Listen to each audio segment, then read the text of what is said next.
Okay, we're back, and you guys can now see me after dozens of videos. I finally fixed my webcam driver for my damn laptop. So now, um, this is going to be more personal approach to this game. I have my webcam for the gamepad here. I have my background, which is completely ineffectual, useless in there, but just for the heck of it. Uh, for this take, this chapter on the Cave of Shadows campaign, single shot, one shot campaign. Um, I'm taking a step away from D&D 5e rules. I'm migrated my character to my very simple mechanic rules for solo play. So, which I currently have a title. It's always a work in progress. It never. It's like a river of ideas. Never changes. This whole YouTube channel is trial and error. I'm not obviously a high budget show, so Lucky Solo RPG is the title, my working title for my game type. But basically, my character has been. You guys can't see it. I don't want to cloud the screen. The focus is the gamepad. But I will demonstrate what now I'll be doing for the Oracle and for yes or no. I've changed it. I took away the yes and no on the screen. Now it's just probability. I kept that. Uh, I do have a backup, loads of backups for oracles and I'm sorry for tables to roll to if I ever am in a pinch and I can't seem to get anything out of the tarot cards. I use websites such as Oracle Stash, RPG.com. I have all the Oracle pages open. I purchased a six page, 8 page um, Oracle table system called Tables for One from DriveThruRPG.com. I highly recommend it. It's a great little fold out pad. You can get the printed version, but I have it just pulled up as a PDF. So, with my game, with my rule mechanic, it's not really a game, but to make the character, I took Olash, and he's still a half elf fighter, but we lost all the character traits from D&D 5e. So now he has a +3 luck, which is a modifier that it's the only trait modifier my game or my mechanic includes. He's still a haunted one with a religious background because it's still effective to the story. He's a male, and I gave him an age. He's 38 years old. Uh, the way his wares are, he has a great axe and crossbow as weapons. His armor is a chain. He still has a chainmail armor and a shield, and then he has common clothing. I've reduced the amount of inventory to very vital items. For my rules is you can hold up to 2d20. I'm sorry, you can hold up to 1d20 roll for items. So I rolled. Looks like I have a typo. I have a correction to make. I rolled a 12, so I can hold up to 12 items. That's how you determine the amount of items you can hold. Let's pull a marker out too while we're at it. There we go. Uh, 12 items. He has the scroll he found from the last chapter, which includes instructions about uniting two emotions, and which unlock a hidden path. That's all he knows. He has a magical key, which was from the floating orb that manifested itself. It morphed itself into a physical item, an energy item known as made a pure energy with a magical key. Doesn't know the use yet of that. We don't know the use of that yet. And we found the parchment of unknown writings. We weren't able to decipher it. So it's just a piece of paper with scribbles on it. We also have rations, a rope, torch, crowbar, and a holy symbol, which was provided by the character creation process from D&D. So that's the character. And then for health and currency, can't forget that. For health, I roll 4d6s and I keep the whole thing. I don't take away the lowest roll. That's the health. So I rolled 12. Oh, I'm sorry. I carried over. This will be the process of creating, but I carried over the health we had from before, so I don't cheat. I still have 11 out of 12, and I still have the 5 gold I think I acquired from that. But in my mechanic, for currency, you roll a 1d20 to determine your starting currency. There's no class system, uh, but we're carried over from D&D again. Of course, half elf fighter. That's the character that we migrated over. And so, with my mechanic, with my rules here, the yes and no oracle works based on two dice, two d20s, a bright one and a these two dice here. So the clear die is uh, basically for yes or no. You assign yes or no to two distinguishable dies. Now, I think for my case here, I'm going to use a slightly darker die. The brighter die, the clear through, is yes. The darker die is no. So when I roll these, you guys, of course, can't see them because I didn't include that in the shot, but you can barely see the dice here. I roll it. I want to roll it here. We have the no, 17, yes is 1. With that being said, that's a no. So wherever my question was, where my inquiry was, it's a very strong no. The difference between the rolls indicates the degree of the winner. So let's say I roll this off camera. I'm we have Olash here. Let's say he turns to the right and he's looking he's just looking at the wall and he's looking at one of the blue flames. The one of the torches with the blue enchanted flame coming out of it. He's looking at it, he's thinking, is the flame very hot? So I'm gonna roll, and the yes was a 5, and the no was a 4. So it's just slightly warm to look at. Barely. It's not hot. If my yes was a solid 20, it is blistering hot, and he has to step away from that. That's how it works. Doesn't matter if the no is a 19 and the well, it could this could have an effect on narrative. Hear me out. So if I roll yes 20, no 19, even though they're one away, it's blistering hot, but that's also he feels shivering cold for some reason. That's how it can kind of affect. So the the opposite result becomes another part of the element, another part of the outcome. So that's my yes or no system. I'm gonna keep these two die uh, out because they're gonna be used a lot.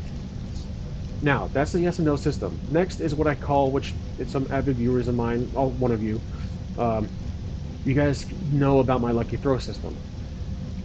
Lucky throw would involve the same two die.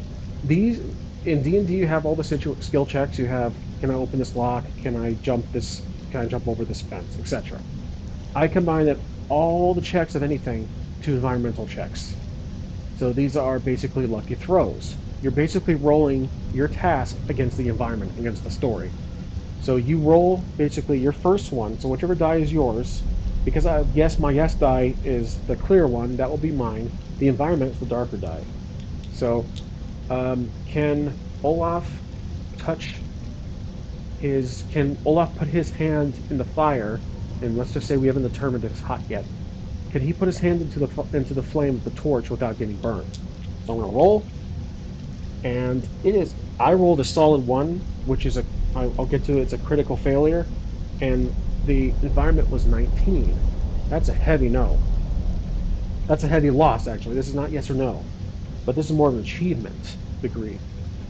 So the highest roll favors the higher roller. Equal result is, so if I threw a same roll, an equal result causes a minor mishap, but generally favors the outcome, out favors the player character.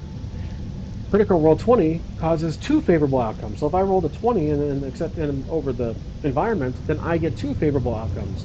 My hands can get into the flame, but then something I hear something, and turns out that opens up a passage to my left or something. It was that was just there randomly for no reason. A failure one, which I threw, is causes two negative outcomes. Not only does my hand catch fire, it starts to engulf my entire body, and now I'm on fire. A blue, I'm a walking, I'm a screaming, running around, caught on a blue flame is engulfing me. That is a critical failure, which I call failure one. Now, combat, it's not too different from D&D. Um, you roll a d20 to determine the order for all the appropriate members of the party who are in this conflict. You attack, but what's different is the attacks and the damage is calculated.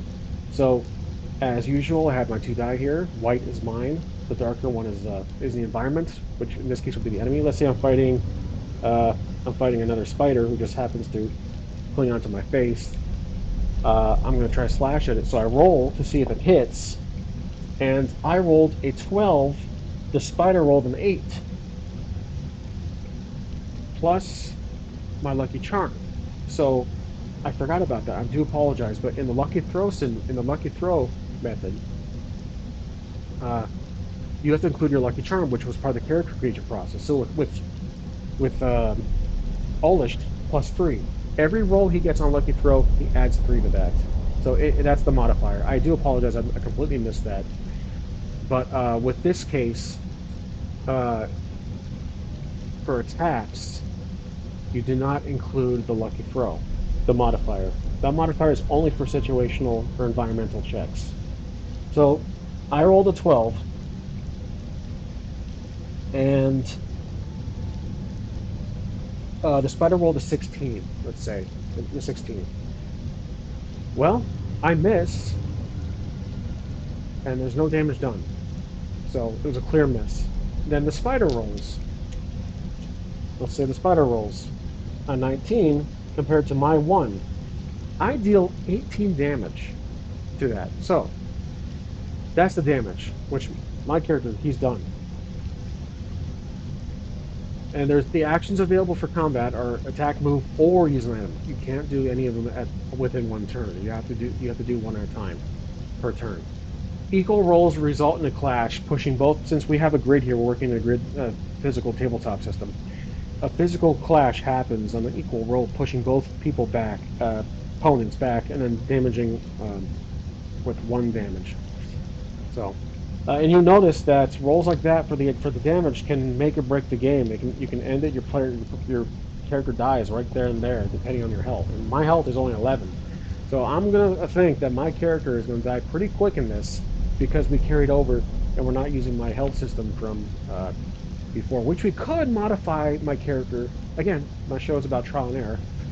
We could modify my character's health to the 46 method. Uh, we could, but I'm gonna just keep. I don't want to cheat that much. I'm gonna keep my health the same. Also need to mention that the lucky charm for the attack, I could include it. Again, my game is a work in progress. I possibly just missed that concept of it, but I should put that in. So plus lucky charm. So I've included that, which at this point I realize I've missed it. I thought it was just a decided not to include it, but I missed it. So modifying the rules as we go. Um, if your opponent, here's a catch. This is kind of a quirk, or it's a perk. If your opponent rolls your lucky charm, no matter what, you take only half damage if you're lower than uh, you take half damage. I had to look over my rules, make sure I didn't have a typo on this, but if your opponent rolls your lucky charm, so mine's 3. If I roll a 2 and the opponent rolls a 3, the 1 damage, it's half damage. Still, it's not too effective. So that rule, I might just remove it completely. Um, yeah, let's remove that. It's pretty stupid. It's not. Yeah, it's completely ineffectual. So I took out that rule. And I rather just focus on the equal rolls, and then let's say um, at that point we're done going over the rules because we should get to the story soon here. So I have my oracles tables open just in case we get a brain fart with the. I have my notes converted to digital here. I got like two die here. So let's see. Let's position. If you guys, I do apologize if I'm going to get out of frame like this every so often. That I'm more focused, fixated on the battle map here. Where we left off was at my Olash was walking towards the rotating dials, the door, and when he approached them, they started to turn, like they were welcoming him in, and then light was seeping through each dial. So just picture a giant door that's cut in half, but the dials still rotate as one object. So let's say Olash gets within 5 feet of the door, of the rotating door dials. The door dials, that was the name of the door that we gave it. Now, does the door open completely while I am literally within face planting distance of the door of dials? So let's roll our first or yes or no, with mine being the lighter one. So I rolled a seven. I'm sorry, I rolled a seven, and the environment rolled a 10. Plus, let's verify something. This was a yes or no, so there's no modifier in this one. The door does not open completely. The dials stop. They rotate. And if you guys can hear it, I do, instead of music, I have just generic background ambient sound in the environment we're in. So we're in a cave system of sorts. So the dials stop rotating. You can see light coming out, but the door doesn't have any divide in through the middle. But you can see, does, let's do a yes or no. Does Olash see a split down the middle? This is yes or no throw. 4, 16. He sees no separation of the door, but he just sees light coming through the actual spherical outlines of the dials. Now, remember, we have that key that um, Olash isn't aware of it yet. I don't think. Checking over my notes here. Energy morphs into an energy key. Right. So the concept was that the door, the key works by aging the door, whichever door it is meant to go into the keyhole. Now, Olaf recalls he has the key. He takes it out of his pocket and he's looking for a keyhole. Is there a keyhole? This will be yes or no. This is not a lucky throw. Is there a keyhole that's can fit our energy key? I rolled a 16 and the environment rolled a 14. So there is a keyhole. Let's say it's just right in front of him, about waist height on the right side of where the divide would be. So he puts the key in and turns the key.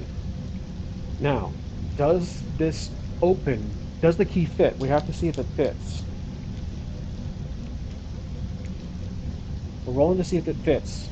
I rolled a 14. Environment was a 7. The key fits perfectly. It fits perfectly. He turns it to the right in motion with one of the dials as they spin. Now, does this open? We'll have to do a lucky throw. This is a lucky throw mechanism plus our three modifier. Does this open the door? Let's see what happens. Environment was a 5. I rolled a 15 plus my 3. The door, the ground shakes. The doors are large concrete bricks practically. The dials complete their turn, and all of the markings, all of the um, uh, carvings match on each side, counterclockwise, clockwise, however they're turning. And the doors suddenly slowly opens to reveal a brand new room in front of them. Like as we see here on the map, it's a large room in front of them.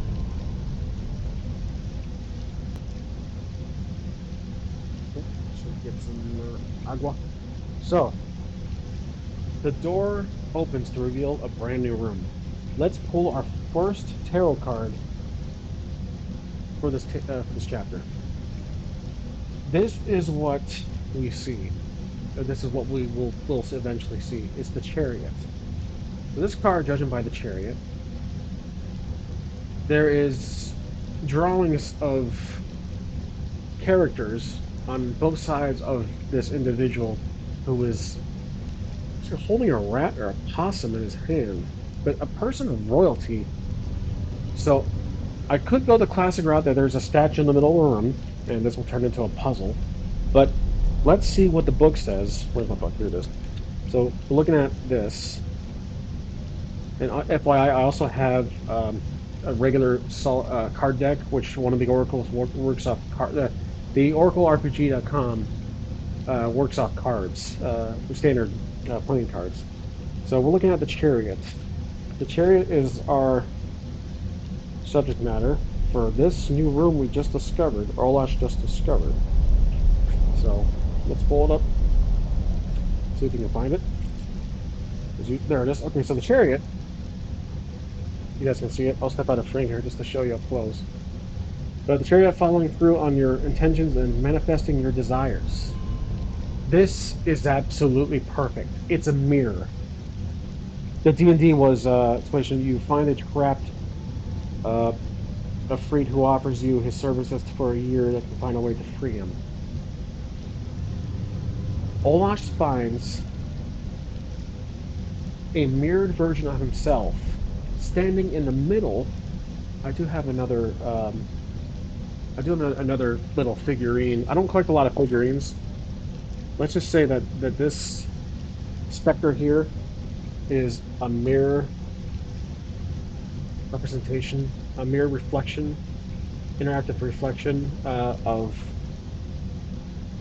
our character of Olash. So let's.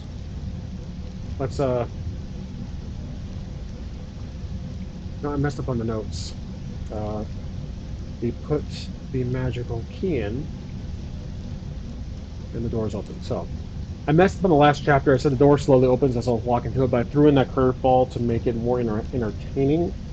So we no longer have that key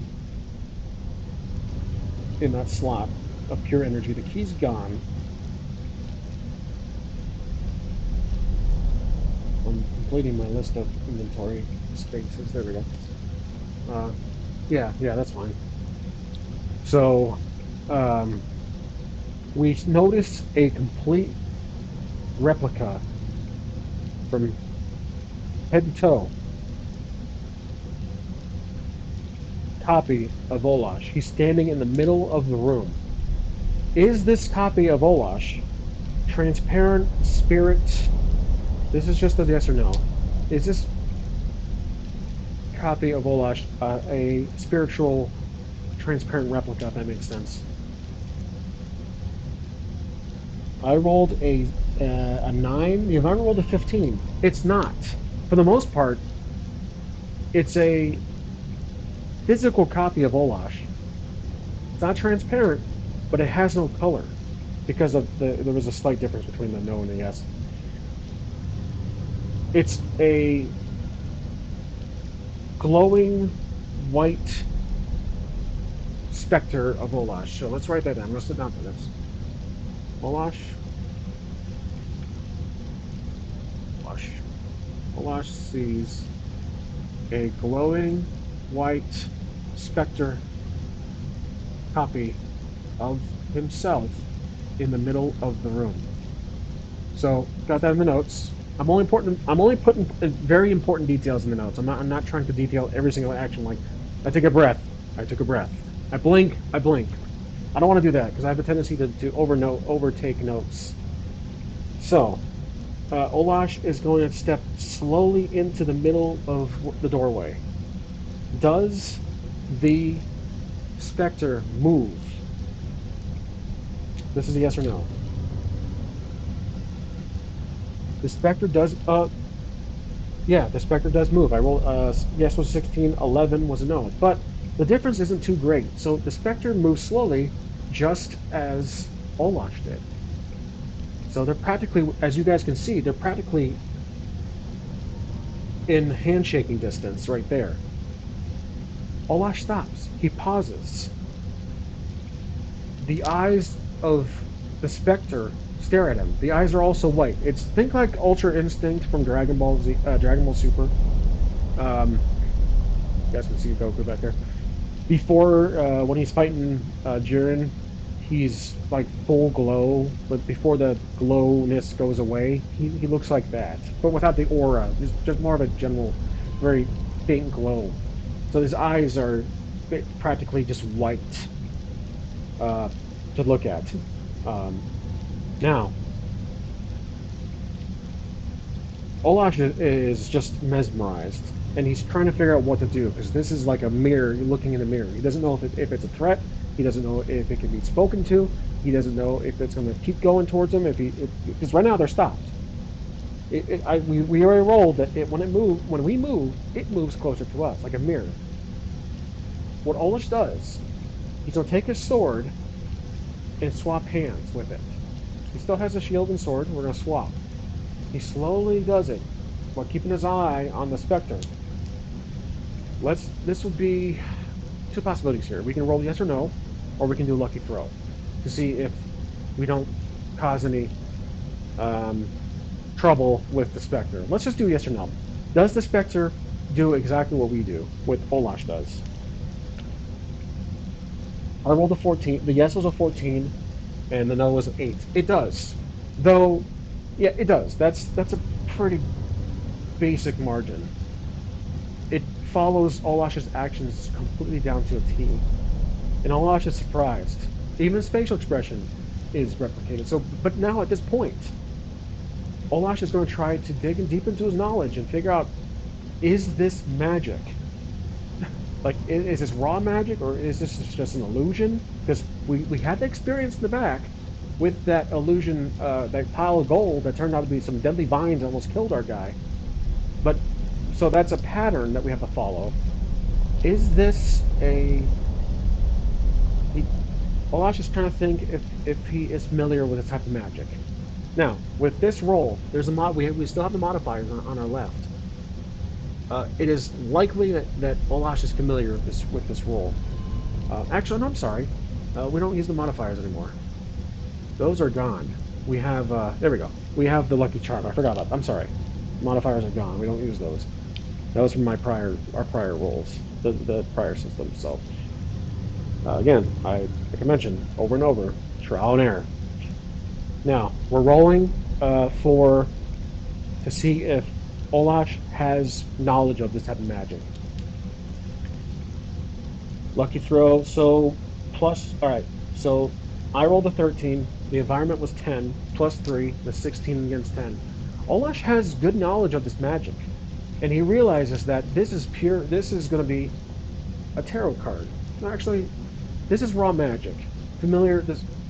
The familiar sense he's had since he stepped into this place. So we'll type in uh, the specter is of raw magic, dangerous raw magic. It's like calling it a specter.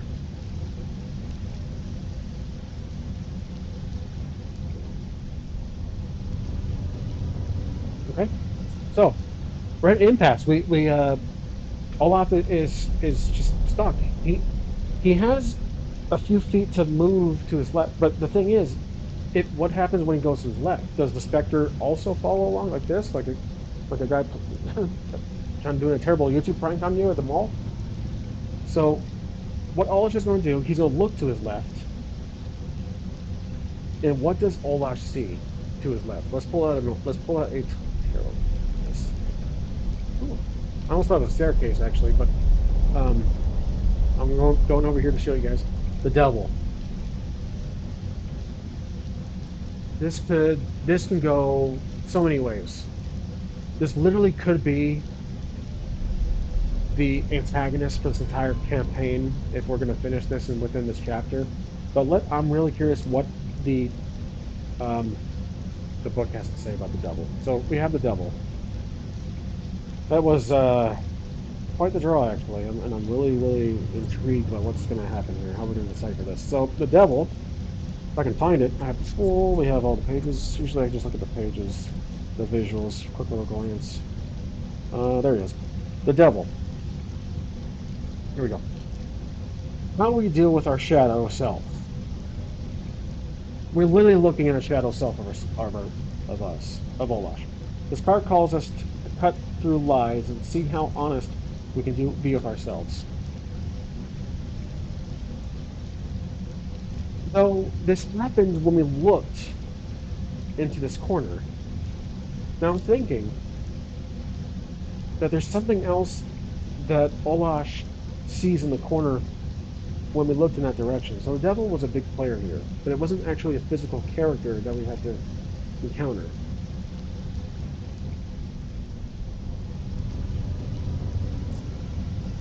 Does hmm, this would be yes or no?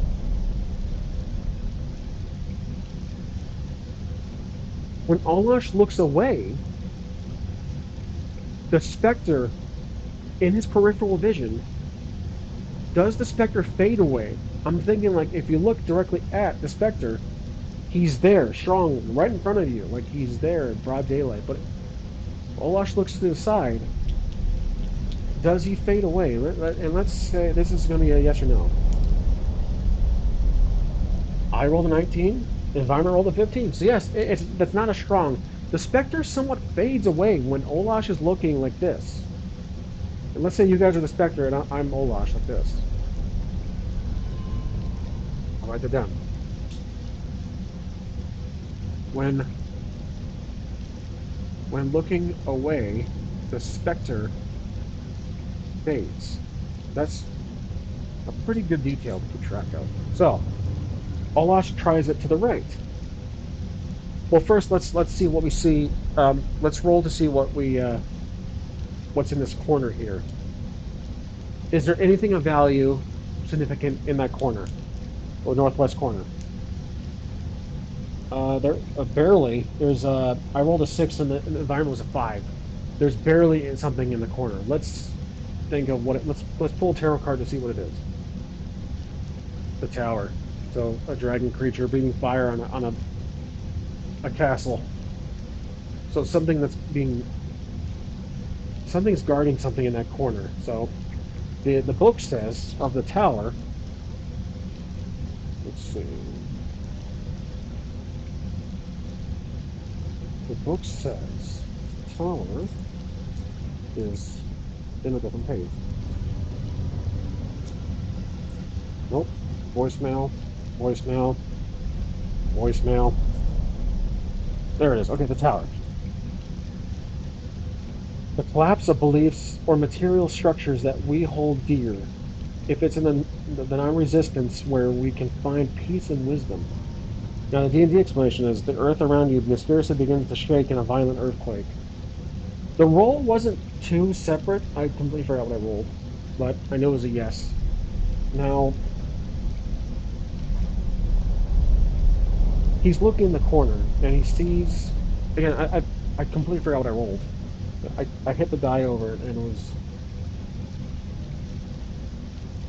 a 3. I know it was like 1 or 2 away from the yes, below the yes. So this card is very monumental. This is a very significant card, but the roll was not significant. So it's deceptive. It's a dragon. There's 2 dragons in here. So there's 2 things in the corner. We have a door. We have a gateway. So it's a door. So we can see this door right here. All right. Let's say there's 2 doors. Let's say there's 2 doors. Because there's two. Or actually, I'm sorry. No, I'm going to change that. There's something. There's something guarding this door, though it is not significant. Because there's 2 dragons, I'm thinking that there's gonna be 2 specters. So let's pull out. I only have these 2 figurines. Let's pull out my emergency die that I'm using for villains.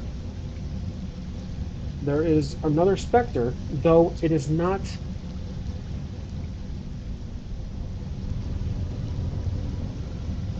We can't tell at this distance what it is because the roll is not that great. But there's something. There is some mysterious figure in that corner because of this tarot card. So now what I'm going to do with Alash is turn him to the right now to see the other side. Does the specter, I forgot to do, replicate what the specter does? There we go. Do we see the same thing in the opposite northeast corner? This is yes or no. I rolled a 4. Environment was a no. So yes, there is the same exact thing. Both were low rolls, but still the same thing. We can't make them out right there. There's a figure guarding or in the way of two potential pathways, and we're not sure if these doors are locked or these paths are blocked. We just know there's something or someone covering both sides. And these, let's roll to see, does do these, we'll say they're stationary. Whatever these are, they're not moving. So what Olash is going to do is go back to face with with the specter. He gets even closer now to it, just a bit. Does the specter get even closer as we do? That's a yes. I rolled an. I'm sorry. Actually, it's a 6 against the environment of 7. So it does not. We get closer. Olash looks down at the specter's feet and notices there's a boundary the specter can't get past. It's literally within a foot away from him. So Olash now realizes that this specter is imprisoned within a possible border. Is there like a shield, like a barrier that we can see? Let's say Olash can take a sword. Again, his sword has been the go-to for tapping things, and he's gonna just kind of take a sword and put it slightly over this potential barrier. Are we able to do? Are we able to see? Are we able to uh, hit the physical barrier of magic? Rolling a yes or no. 14 to a 17. Now, what does that mean? What happens if we do that? So it's a no. We can't actually touch the physical barrier. Does the sword go through the barrier? It does not. So there's resistance. Um, Olash is trying to push the sword through the barrier, but it's not. It's resisting, so it's pushing him back. There is. I almost forgot. There's two unidentified. Two. Let's see. I forgot to mention the no. The two. These two beings, entities in each corner, and then barrier shield around the specter. Nope. Now Olash is going to walk to the right. He's going to do a sidestep like this. He's going to step to his right. Does the specter follow? Let's see if the specter follows. It's just a basic yes or no. He does not. The specter turns and looks at Alash as he sidesteps to the right. He's that crazy maneuver that only he knows as a veteran warrior. He sidesteps to the right. At this point, Olash realizes that the specter. He further realizes that the specter is limited in mobility. So the specter can't move. Let's say within 5 feet, or within 5.5 or 10 feet. Within that would be yeah. Let's just say within 5 feet because of that shield. Now, does Olash see anything in the corner here?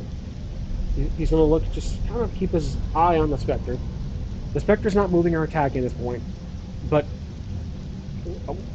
Olash wants to see if there's anything of value in the corner to his right, the southeast corner of his room. Let's roll the yes or no. There isn't. 8 to 15. My guess was 8, no was 15. There's nothing there. Just a wall. Now, that hum is is there still, I almost forgot about the environment. Is there a hum still present, a melody of what we heard earlier? I rolled a solid 20. There is a 20 to 1. Um, sorry, 20 to 5. There we go. I bumped the dice over. There we go. 20 to 5. That's a yes. That's a very strong yes. That's a critical yes. So with that, if my rules are correct, if I remember correctly, yes or no does not have an. The highest, yeah. So if I roll a critical on yes, it doesn't change the fact. It only works on lucky throws. Critical is a favorable outcome. That doesn't make too much sense. Sorry, guys. 1 second. I'm modifying my rules. I'm trying to produce this the best of my ability. Like fix it up as I go. Critical roll 20 is a. Let's see. I'm just adjusting my notes here. Failure. There we go. So for lucky throws, for yes or no, two favorable outcomes. So, but it's just yes or no. That's the thing. So I roll for yes or no. We hear the what? We hear the melody. Olash hears the melody. But it's a favorable outcome. No, I'm going to take that away. Doesn't make any sense to me. It might in the future, but for now, I'm going to keep just generic yes or basic yes or no. He hears the melody, but it's really loud right now as he steps into this corner. He believes that the sound is coming from that corner. Is the sound coming from in front of him that the figure we can't see until we throw after this? A 9 to an 8. Yeah, he barely make it out because the melody, this melody, this music, whatever this is, this hum, it's so loud that he can kind of tell it's coming from the direction of what's in front of him. Now, can we see what's in front of him? How is the environment here? 17 and all right, so we have a 20, so he can't see what's in front of him. There's too much. Is it smoke or is it the blue mist in this room? 16 to 19. Yes, it is. So there's blue mist in this room. Let's get back to my notes here. There's blue mist in this room, like before, but far denser. We can't see what's in the corner yet. So he just hears the music. And he also, from earlier, this might have been a plot hole on my part, but he can kind of make out there's a figure in the corner. Can he see a shape of a person or a thing or a creature in that corner, whatever it is? 14 to 12. He can. That probably was a lucky throw, so modifier on top of that. But I did phrase it yes or no. So he can make out there's a figure there, there's something there. So Olaf, I'm sorry, Olash is going to speak for the first time, I think, in this campaign. He's going to say, I'm going to plug this in before it dries up. Who's there? And he's saying it to the corner piece, not the specter, who he's the most visible thing in the room, but I think Olash here is stubborn. He really likes the mystery of it. Who's there? He says out loud. Do we hear a response? Let's do a lucky throw. Let's see if this attempt gets any communication back from whatever that's in the corner. It's a lucky throw plus 3 modifier. I rolled a failure 1 against a 14 critic, a 14 no. I'm sorry, a 14 environment. So remember, if I roll a failure, 2 disadvantages happen to me. Let's pick a card to see what happens to Olash as he attempted to speak. This is the card we pulled, the star. So it's a female character holding a bow. The bow. That's that's a given. I think we've. Okay, let's keep going. There's a star over her head. Something of holy magic with a bow. It's a female, but though that might not be significant at all. Let's pull the book out. This is the star. It's a bow.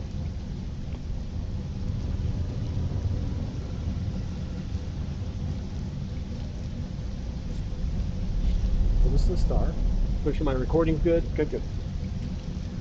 Uh, star.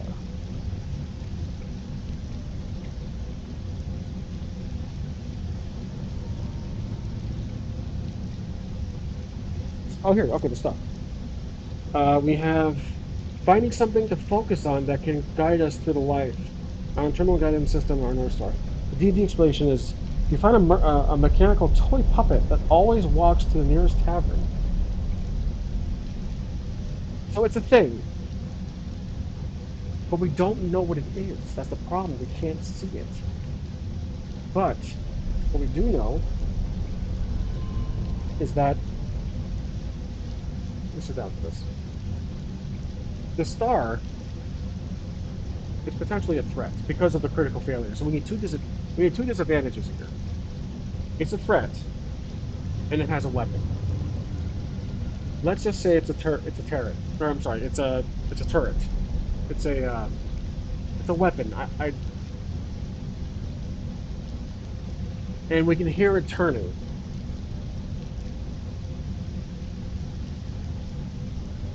Olash notices the figure moves to his direction, to his spot. So this potential weapon that's holding a bow or fires arrows, a turret, turns right at Lolash. Does it fire? Does this thing fire an arrow? This is just a yes or no. 8 to 2. It does. This thing straight up fires an arrow right at Olash. Is he quick enough to dodge? This is lucky throw plus 2 modifier. Is he quick enough to dodge? 18 to 12. He is quick enough to dodge out of the way. Olash jumps back to the main, back to the, let's see, he was pretty close to the corner. Let's see which way he's going to jump. Well, actually, I guess it's my choice. He's going to jump to the closer to the target. He wants to take it out, so he can jump to his right. The arrow flies by as we were successfully able to dodge it. And then Olash quickly looks to the Spectre to see what he's doing. And the Spectre is, well, we know it's mechanically, it's programmed to whatever it's doing, it's to look at him. He's just basically a mirror, an enclosed mirror. Olash he's within 5 or so feet of this potential. Can we see through the blue mist what this is? This is yes or no. We can't. 6 to 11, 6 yes, 11 no, and we still can't see. So Olash is does the weapon fire again? It oh gosh, okay, it does. It rolled a critical 20. The yes was 20. The no was 16 though, but still was a critical. So this we need two. Oh no, I don't think I do that. I forgot. I'm sorry. I keep mixing up my yes or no with yeah the verity of the degree. The degree of the difference is the difference. That's what we consider, not the. So try to put in the figure fires arrows, missed once. So it missed Terrell. It missed Olash once. So we're done with this card.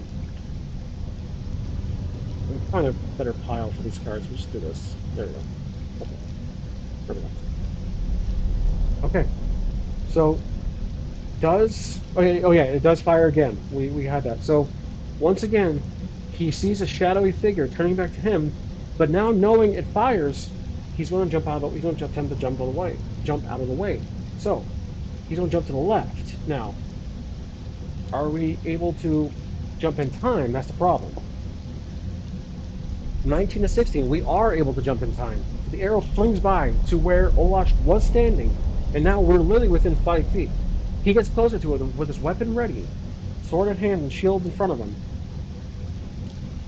Now we say we can see the item. We don't have to roll for that, that's obvious.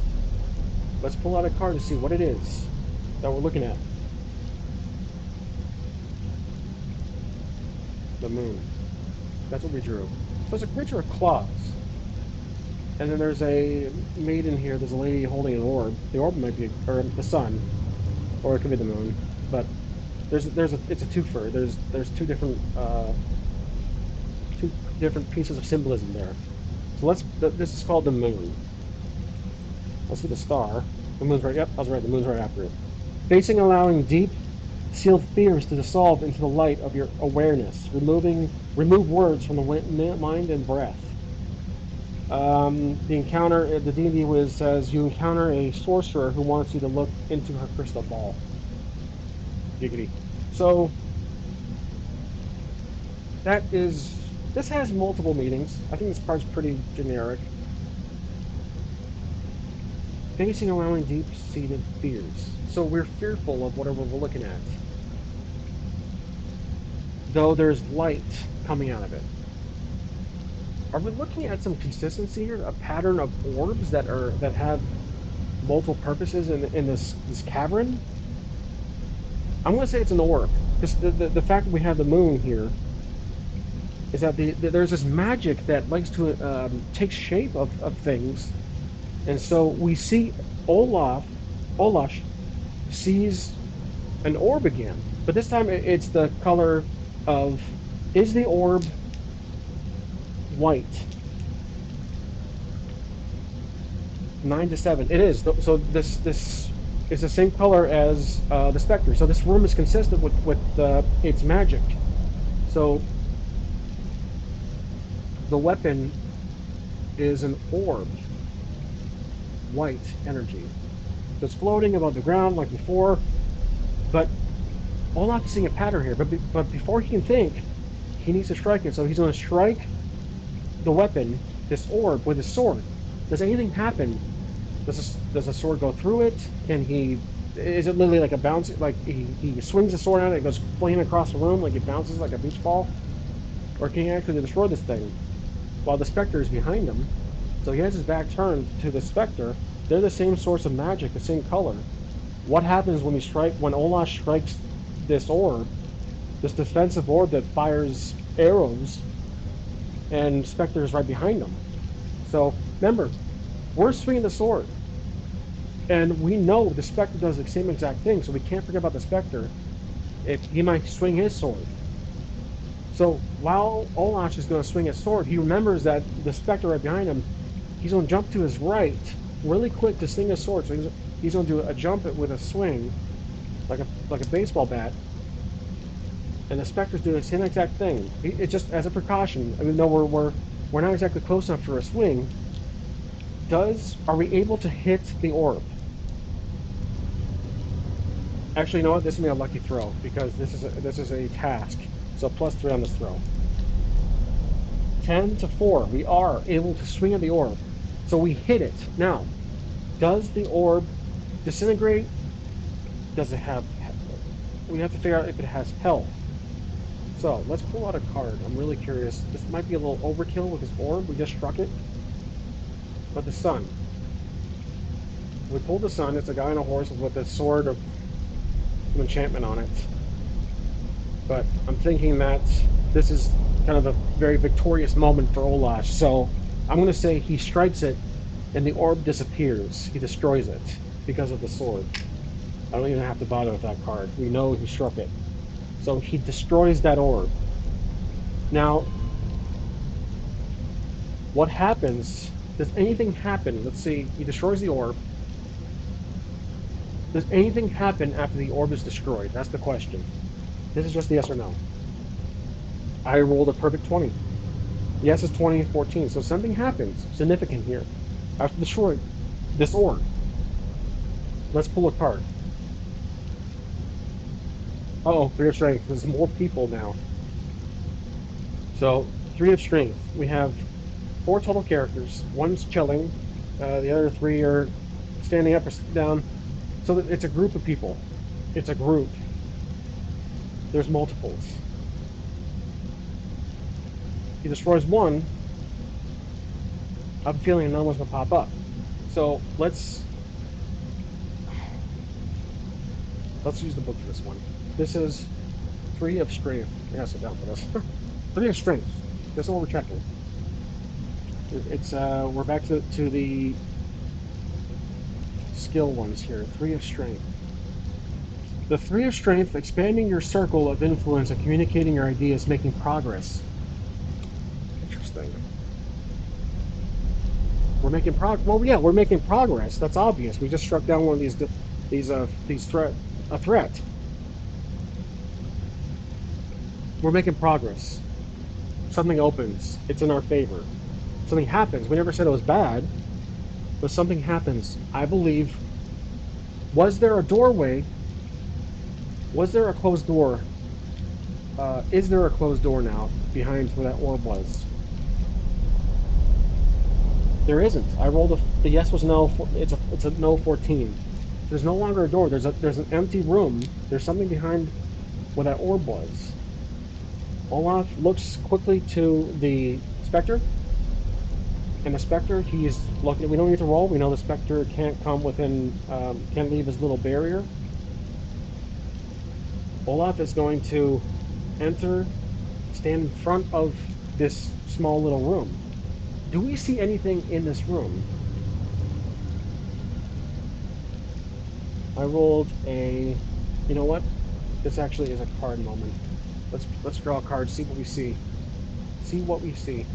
Oh, this is interesting. Four of strength. Four hands grabbing each other. Four hands grabbing arms. Something of unity is here. Let's put down this lower card. Unity is in this room. So four of strength. Let's pull out the book. Oh, there's the next one down the road here. The whole is greater than the sum of its parts. Seek out others to collaborate with. This is a piece of the puzzle. So this room, Olaf's connecting the dots that whatever is in this room, we have to figure out what it is exactly, but whatever is in this room is related to what's behind him in the other room. He's realizing now, just based on his experience as a veteran adventurer, he knows that this room is symmetrical in every way.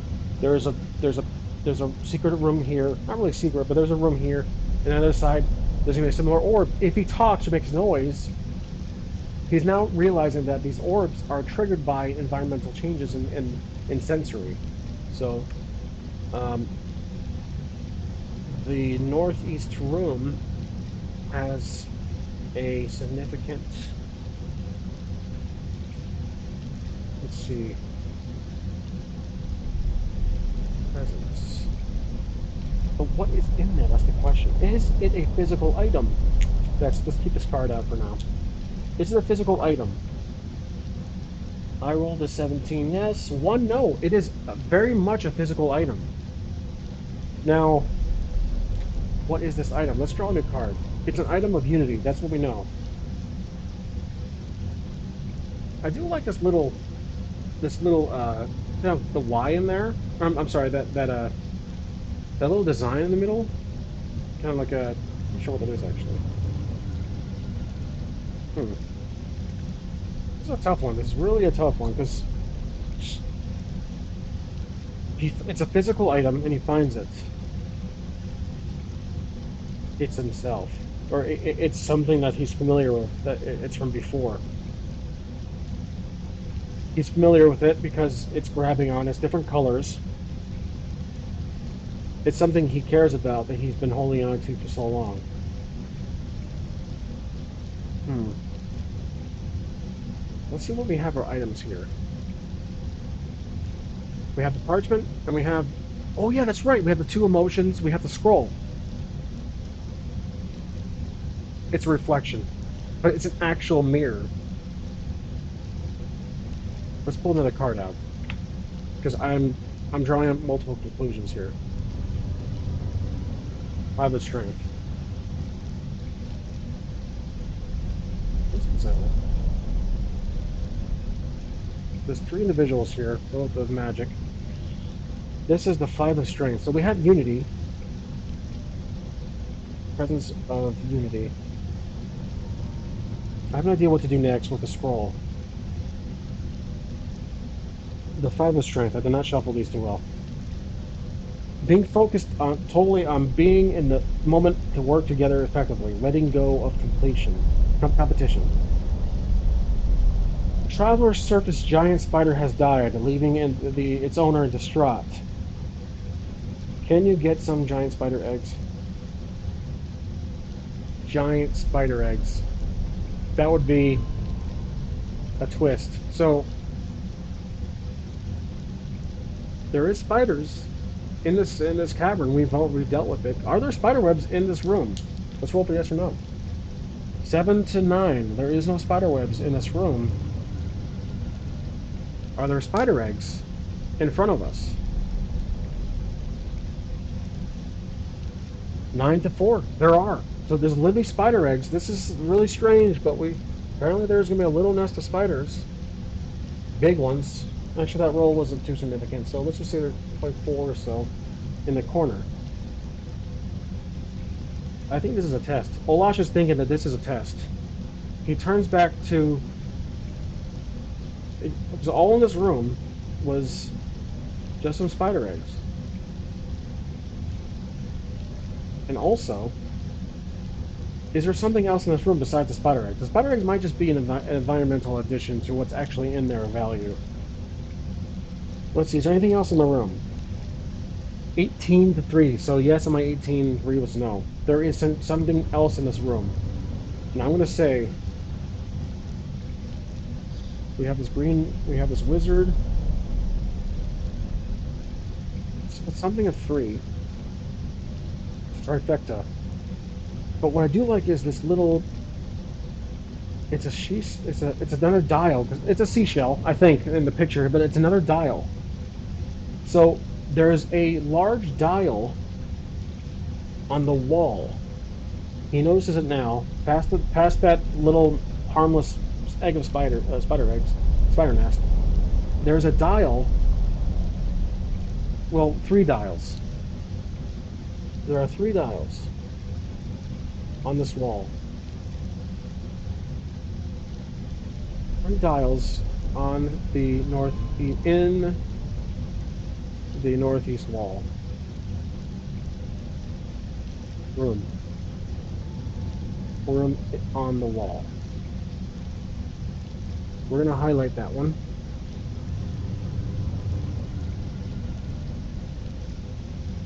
At this point, I'm surprised that Olash hasn't talked. That we haven't had him talk to the Spectre. Because he yelled at earlier, and we completely forgot he forgot to check to see if the Spectre repeats it back. Another water break. There you go. We're back. So, spider eggs and 3 dials. More dials. Though Olash remembers that the dials in the main entrance opened up or were moving when he approached them. So, Olash, arrogantly, he's gonna walk in. Does anything happen behind him when he enters this small little room with spider eggs and 3 dials? 9 to 2. Something does happen. I mean, that's a decent difference, but it's nothing significant. Cynic will be like 19 to 2. So 9 to 2. Something happens. Let's pull the card out. See what happens. The high priestess. That's what I drew. So something of meditation, something of calm. Let's pull the book out. The high priestess.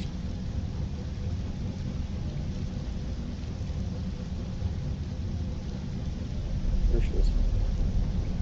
Assessing your intuition and tuning in the source of the feminine power. You encounter a holy woman who offers you each a gift.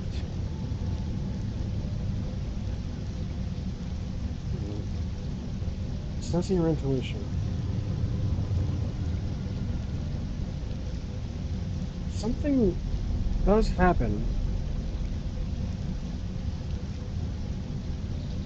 but it's not from behind as I was originally trying to.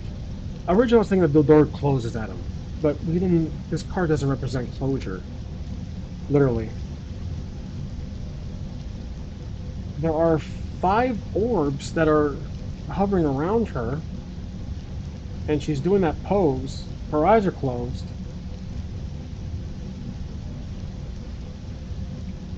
Eyes are closed. Senses go out. Does let's say that the music when he's in that room, that melody, the hum is gone. Melody suddenly silenced in the room when he's in there, and he's looking around like what's going on. He looks back at the dials. Do the dials move while he's close by? I rolled. They do move. 16 to. I'm sorry, 16 to 17. They barely budge. Oh no, actually that's a no. They don't move at all. Nothing happens. Probably like a no. Nothing happens to the dials. Olash is thinking he has a scroll, and he realizes that there's two rooms, and the scroll mentions two emotions, and the sound of the melody is gone in this room. He pulls the scroll out, opens it up, and starts to read what's on the scroll. And the instructions are just detailing the unity of two specific emotions, which are now let's pull out a card for this. So we have two emotions that we have to decipher. Let's make the we have to pull the card out, but I'll make a note about uh, pulls out the scroll. Two emotions equal. Let's see. The first one is the Empress. Here it is. Okay, so she has a sword pressing into the ground, and she's holding like a large golden object of royalty, a firm stance on something. So confidence, or she's actually the book might be good for this one. So the book doesn't like to mention a lot of emotions. Realizing your capacity to express beauty and nurture others from a place of power. Yeah, self confidence. So confidence is the emotion. So he speaks out the words of confidence. He says it with emotion. He plants a sword into the ground, plants sword into the ground, and speaks out emotion, confidence while looking at the dial, the three dials that have different markings on them. This is lucky throw.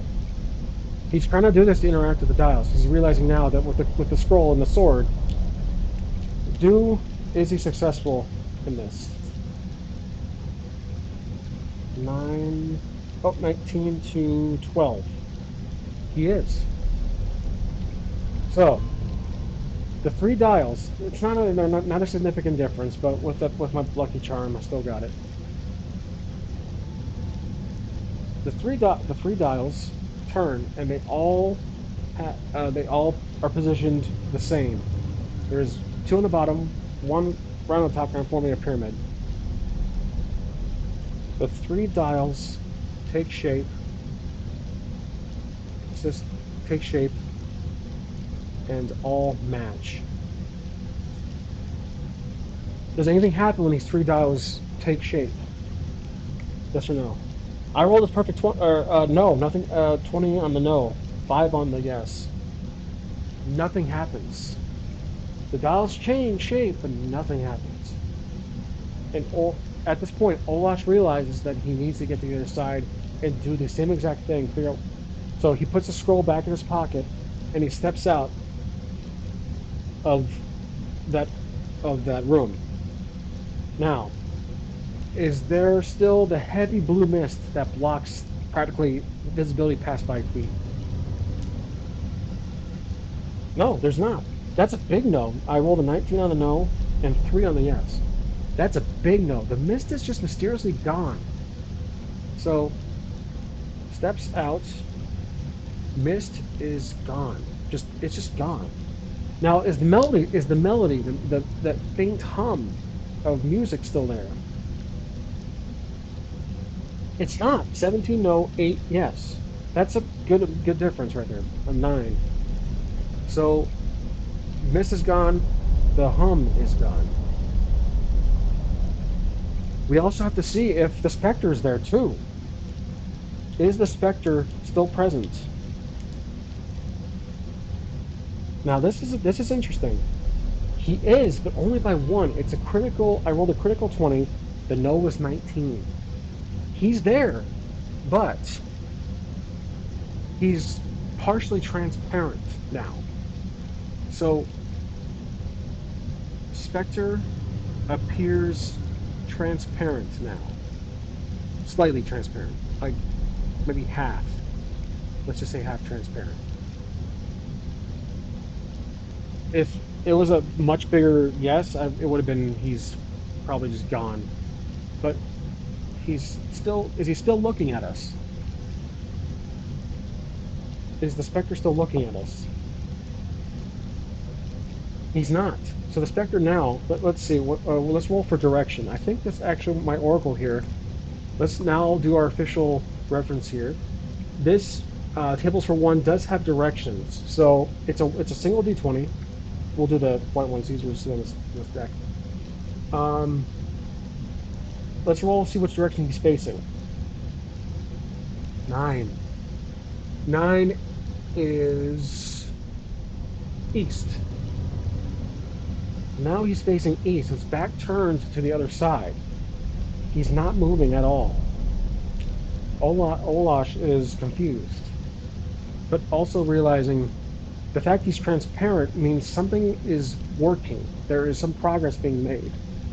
So what Olash is going to do, realizing now that there's no blue mist, he can see the whole room at this point. Can he see the whole room? That's the question. He can't. 17 no to 12 yes. Due to the lack of lighting and torches, he can't see all the way down the other side. So lack of torches, uh, visibility is low. Can't see the other side. I'm a half elf with dark vision, but we didn't carry that over from D&D, so I'm sorry about that. Um, well, we're gonna walk up. Olash decides to slowly walk up to halfway point, and then he notices this this strange. We don't know if it's a door yet. I didn't draw it in, but is there a door to our right?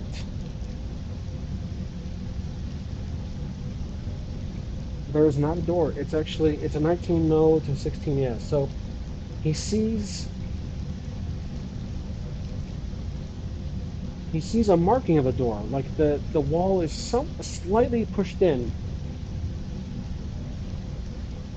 Now, because this is clearly the way out, narratively, I'm going to have to say that Olash looks at the door, doesn't see any handles, doesn't see any writing. It's just a part of the wall that's just a little pushed in, the shape of a door.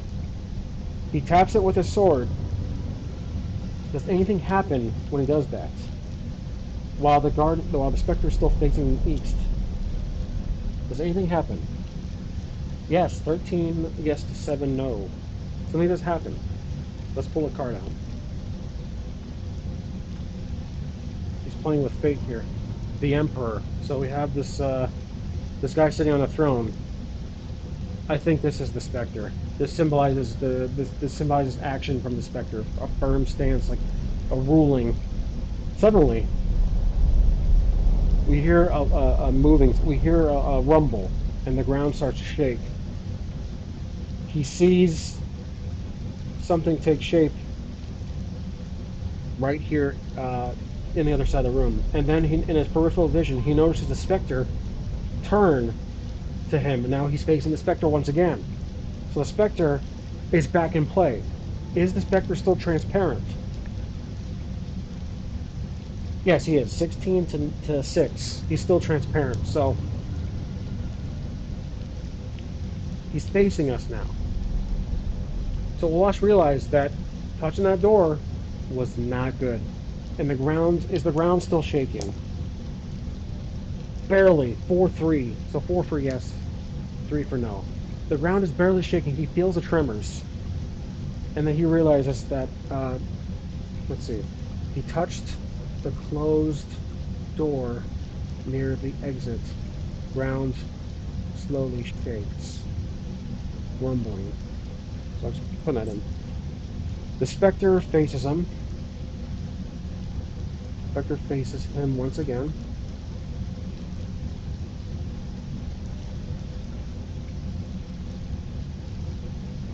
He's east originally. Now he's facing one scan. And now I'm going to try to have Olash try to talk to the Spectre for once, because it's been too quiet.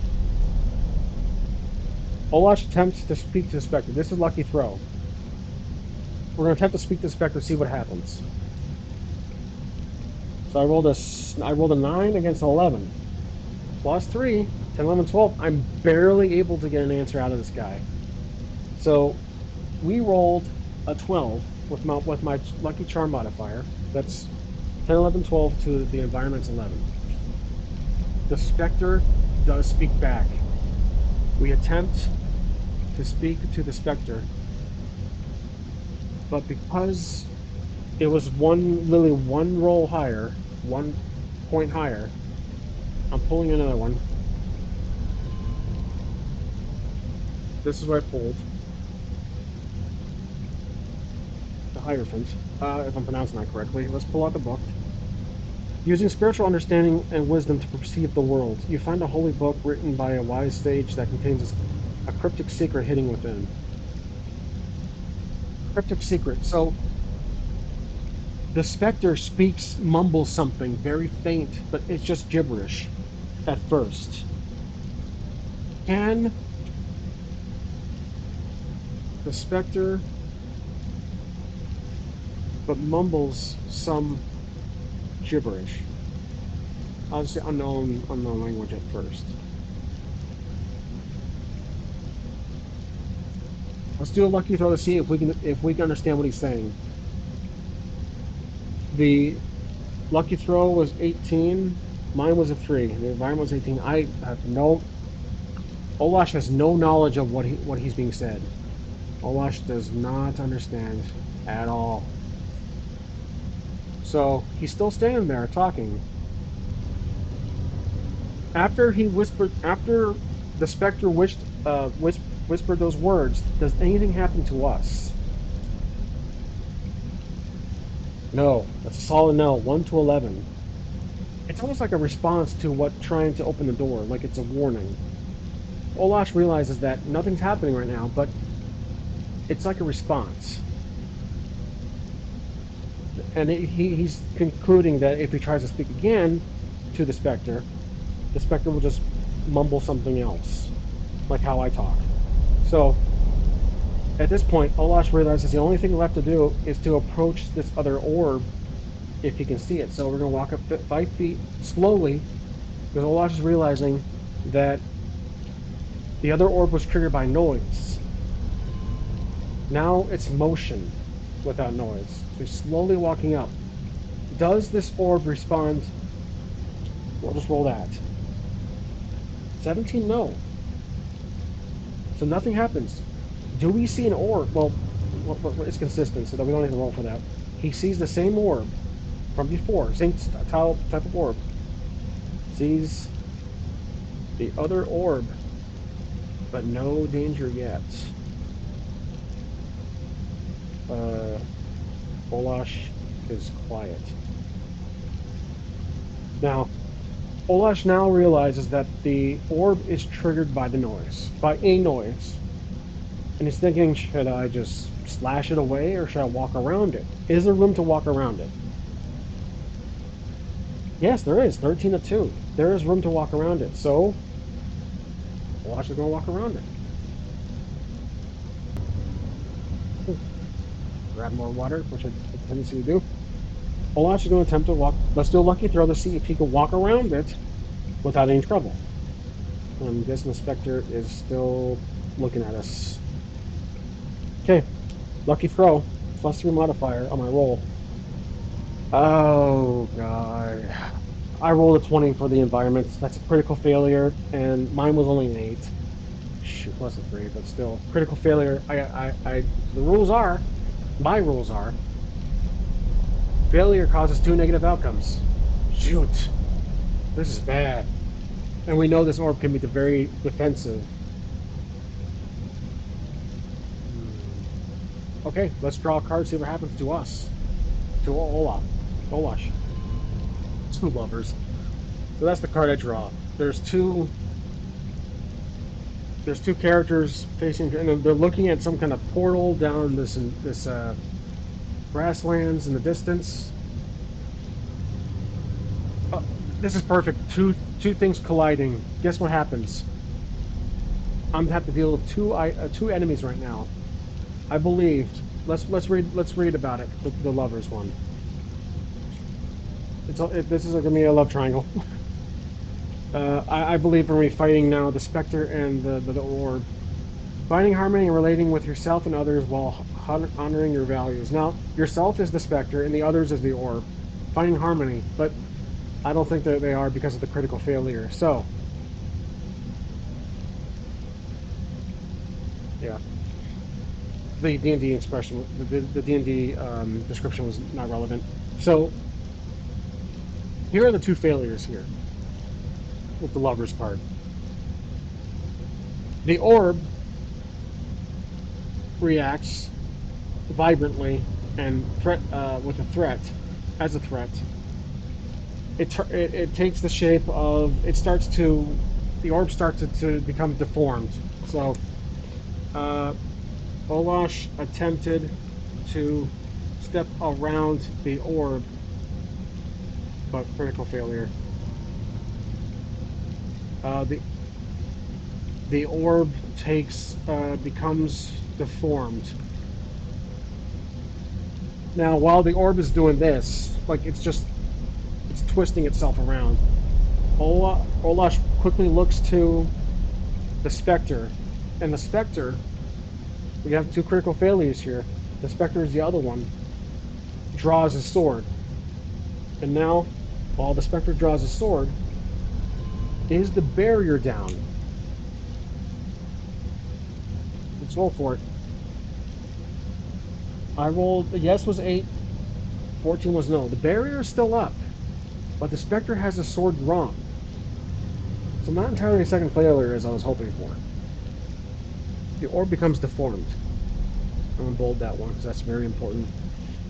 He looks back at the orb. Is it now? He knows that the specter can't physically harm him just yet, but the specter is no longer replicating our actions, mirroring our actions. He's pulled his sword out, holding it like this. Shield will probably be equipped or whatever. But um, now we have to see what happens to the orb. Does the orb take shape of something? No, it does not. It's still deformed. Let's draw a card and see what happens. It's still twisting and turning itself like a what do you call this? A Rubik's cube. The world. That's the card I drew. The sword is a well, three of them with gold. Interesting. There's gold and the three of them posing there. So I'm curious. Let's read this one.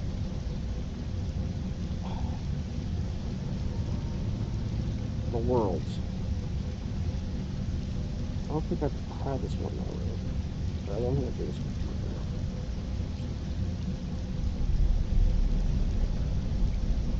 The world. There it is. Endings. Coming to a place of completion of power internally and externally. That is okay. So the power splits into three orbs.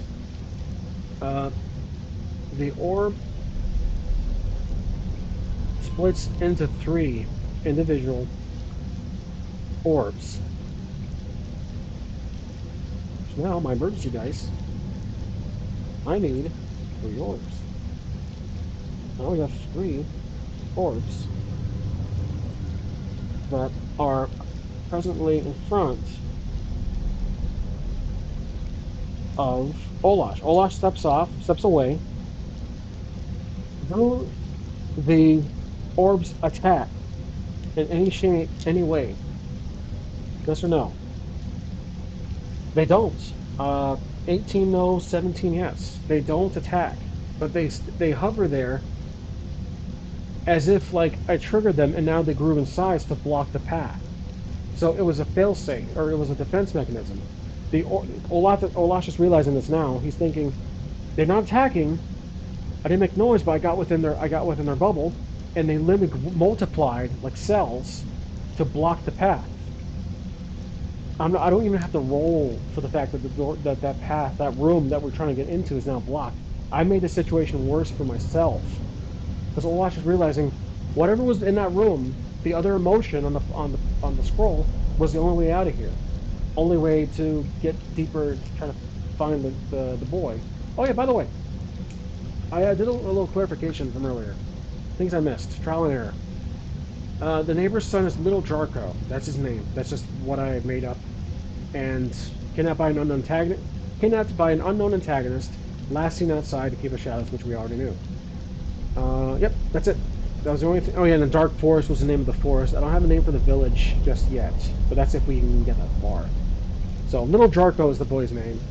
Um, Probably 8 or 10 years old. Uh, yeah. So it becomes 3 orbs, but they don't attack. The orbs don't attack. They maintain a defense blocking the northwest room entrance. So Olaf now turns back to the specter and is looking directly at his eyes. Is the specter transparent still? Actually, hold on a second. Retrace my steps. The specter. We never really clarified if the specter became more visible. Oh yeah, he's still half transparent. I'm sorry. I'm looking right here. You guys can't see it, but when the specter was facing east, he was half transparent still. Half transparent. I bold that one part. Okay. Is the specter still holding his sword? Well, okay, we can assume we know he still is. He's in a defense position. He's guarding something, but he's looking directly at us. Actually, I probably can erase these little notes here. There we go. This whole doorway opened up. That's done. Okay. Now,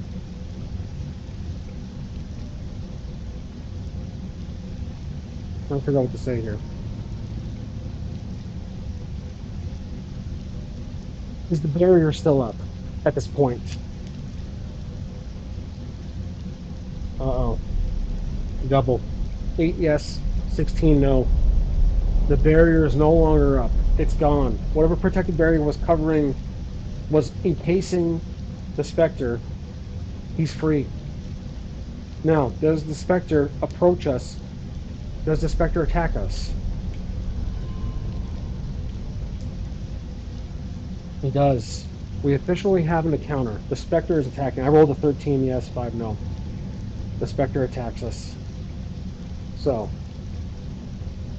we have an encounter. Now let's follow our process. This is our encounter. Okay.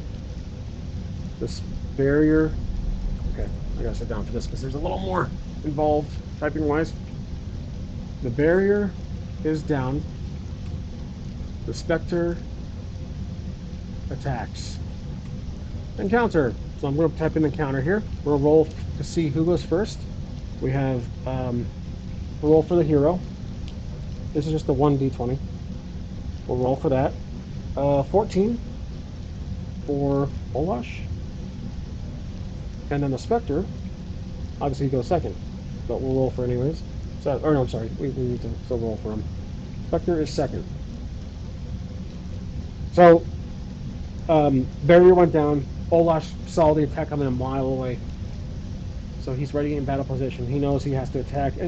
And the other issue is, do the orbs attack? Because with the Spectre attacking, Olash quickly looks to his right during the encounter to see if because it's our turn, we look to see if he's attacking, if the orbs are attacking us. They're not. 19 no, 9 yeah, so they're not attacking. So we have that clarification. Okay, we attacked. We're going to try to attack this transparent spirit uh, figure of a copy of us. Let's do the lucky throw. Well, let's do the attack.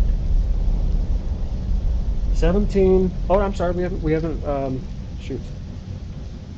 we haven't decided a health for the um, the Spectre. Let me pull up my Oracle, the tables for one.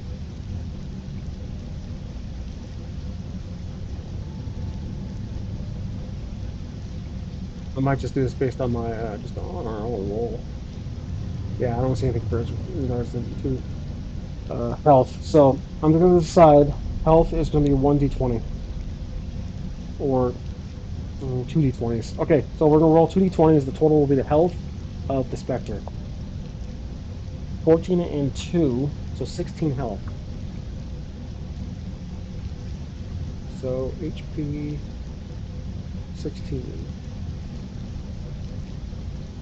Okay.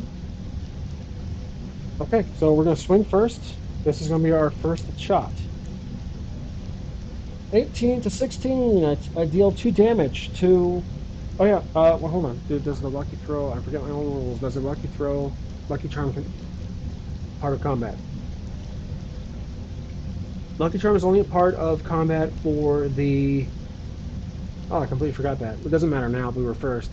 Lucky charm is part of the turn order, but not attack or damage either. So um, we deal 2 damage to the Spectre. So he's down to 14 now. Now it's Spectre's turn. Remember, I can literally die within one throw here. So if the video ends, we're dead. Mission failed. The little Jargo is lost in the caverns of the cave of shadows. Okay, I only have 11 health. Let's hope for the best. And there is no lucky charm for defense. There is no lucky charm for defense. That's probably my fault, but that's the rules that I don't feel like changing right now. Let's roll for the Spectre. His is 13. Mine is 11. I take 2 damage. Okay, a lot of 2 damage here. So I'm gonna. This is just classic eraser and pencil. I'm down to 9. 9 out of 12. Okay, that's fine. We now rolling for us. We're gonna attack the Spectre back. Not bad. 19 to 15. So I hit.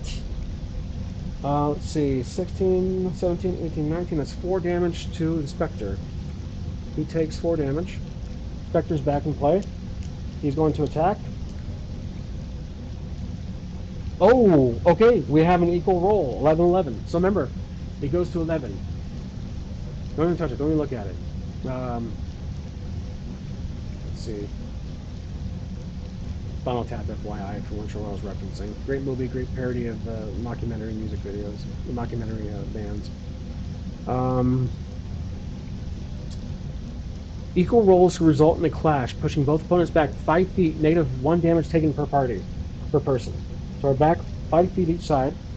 I take 1 damage. I can just add another circle in there. There we go. 8. Uh, he's down to, or it's down to 9. He just went. So now it's my turn. I have to move back to attack. No, that's my turn. I'm sorry. Moving is actually a turn in this game. Yep. Um, Actions or yeah, attack, move, or use an item. So I have to move back. So now it's back to the Spectre. My own rules probably screw me over right now. Let's roll for the Spectre's attack. Oh wow. Okay. Spectre rolled threat. I rolled 1. So critical failures.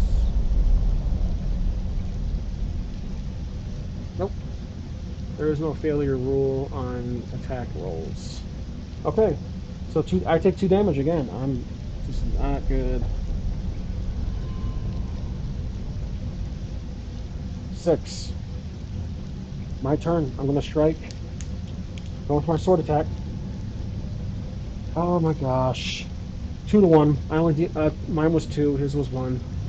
I only deal 1 damage. I am in deep doo doo. Okay. Spectre's turn. Oh my. Yeah. Game over. 18. Yep. Oh boy. 18 to 11. I dealt 7 damage. Probably have to modify my rules to have more health for the main character, like 40 20s, but or a d20 just in general, plus something else. But yeah, we are struck fatally. The Spectre strikes us down. We're -1. Whoops, that's the wrong eraser. That we're -1. -1. Let's draw a card to see what happens to our character. He bleeds out, dies. He's spared. I doubt it, but let's draw a card. The Hanged Man. Yeah, that's literally symbolism. I didn't pull the Death card again, but the Hanged Man, which means it's almost like he's grabbing onto something. Let's see what it says. The Hanged Man. That is so ironic. The Hanged Man.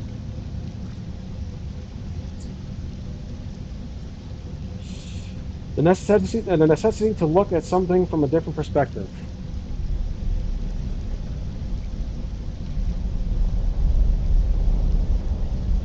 We were physically wounded by a spirit. Oh yeah, the combat's over. So encounter's over. I have to type in that Olash got killed, quotations apparently, got killed by the Spectre, but from a different perspective. He's hanging on. This hangman, I think, literally saved our character. So even though we're -1, I'm going to give a lucky throw to our character to continue the story, just because of this card. He's hanging on. The lucky throw. Are we hanging on for dear life? Like, are we on our knees, blood's bleeding out of our stomach? Because I have an idea for the narrative of this part. Lucky throw. Do we hang on? If not, game over. Oh, no. The environment rolled a critical 20. I rolled a 4. That is the failure of 2. Yeah, our luck is out. We're done. We're dead. For the first time, I completed a campaign on this channel. Olash is dead. He is a terrible neighbor. He failed to look for the sun. Mission failed. So the rest of the story would have been I think I'm still connecting the dots as I go, but the other emotion would have been unlocked in there if they didn't walk around. The Spectre would have vanished, and there would have been a burst of energy, and that doorway would have opened. And guess who was behind that doorway? Little Draco. He would have been encased in some kind of magical capsule, captured. But yeah, I intended him to be right there and fail. So yeah, that's it.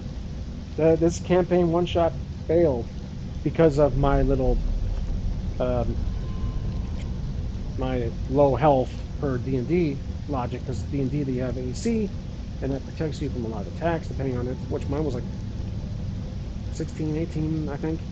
But I didn't bring that in because the lucky throw it's based on luck, and that was bad luck. So can't win them all.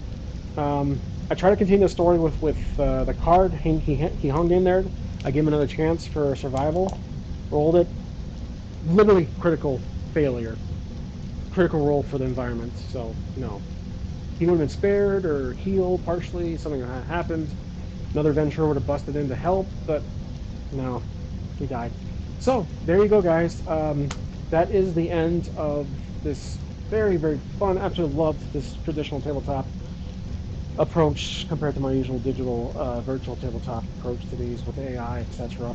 But yeah, we mostly used, I think entirely used, I didn't really use much of anything on the computer of the Oracle. So we used tarot cards, we used dice, we had a simple little design here on my battle map, um, and we saw a hero fall.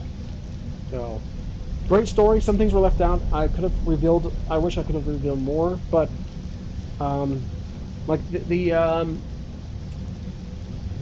what was it? The other piece of paper of unknown language. That was up in the air. I was working on that one as we were going. But yeah, I didn't have a full story in play. I had the basics in play. I'm sorry, I didn't have a full, like, detailed breakdown of every single factor of this campaign as I was kind of impromptu test with this whole tabletop approach. But yeah, the scroll was a big part. He had to read it in the other room to complete the puzzle-ish. Not really a puzzle. The specter would have vanished. He could have talked to the specter again. That probably would have helped. But he spoke once and he failed to understand what he said, and he decided to just not strike the orb because thinking of a peaceful approach, walking around, the orb just duplicated into three and no go. So put my dice back in the tray here. But thank you for watching as always. This has been very long. I can understand, but I absolutely love doing this stuff with you guys watching. If anyone does watch, um, but I'll hold the screen here. As always, thank you for watching.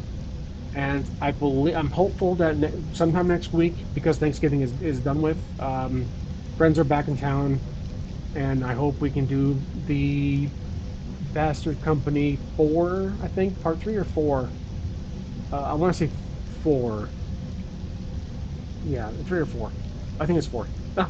But yeah, we'll do another one of these on a whole new story. We'll do a different map. This booklet, I have another booklet like this one. This one has like 20 or so different maps. Um, but yeah, I like doing these one shots because I like to just keep jumping onto different stories. I'm noticing I kind of lose interest. I don't want to lose interest on long campaigns, but if I'm doing something too much, I will get bored of it, and I want to jump to different stories. So these one shots really do pay off. Even death of the character, I really don't mind. But I loved how the story worked out. So yeah, that's it. Thank you for watching, and I'll see you guys next time on the 830 RPG.